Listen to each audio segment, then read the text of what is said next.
Now student, अब हम यहाँ पे ये जानेंगे कि मिक्स फ्रैक्शन क्या होता है। ओके स्टूडेंट, मिक्स फ्रैक्शन क्या होता है।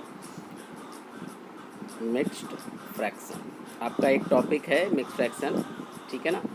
तो मिक्स फ्रैक्शन क्या होता है, जैसे कि कोई भी एक नंबर लिखा है, इस तरीके का अगर कोई नंबर लिखा हुआ है, ठीक है, तो that is the mix fraction.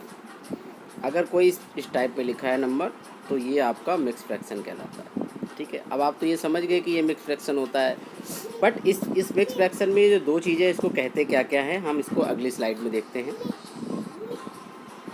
अब जैसे अगर लिखा हुआ है यहाँ पर 1 और 1/2, ठीक है, तो ये वाला जो पार्ट होता है ये आपका कहलाता है whole part, that is the whole part. Okay students, now this one part जो 1/2 लिखा हुआ है, ये 1/2 that is part the fraction part. तो you know the fraction part, fraction का मतलब ही होता है कि कोई भी चीज़ जब P/Q की फॉर्म में लिखी हो, किस फॉर्म में लिखी हो, पहली बात तो ये आप समझ लीजिए कि इसको बोलते हैं whole part and this one the fraction part, ठीक है ना।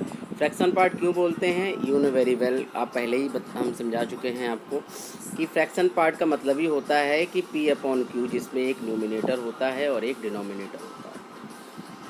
तो कोई भी नंबर अगर इस तरीके से लिखा हुआ है तो वो सब क्या होता है, एक फ्रैक्शन पार्ट होता है, ठीक है ना।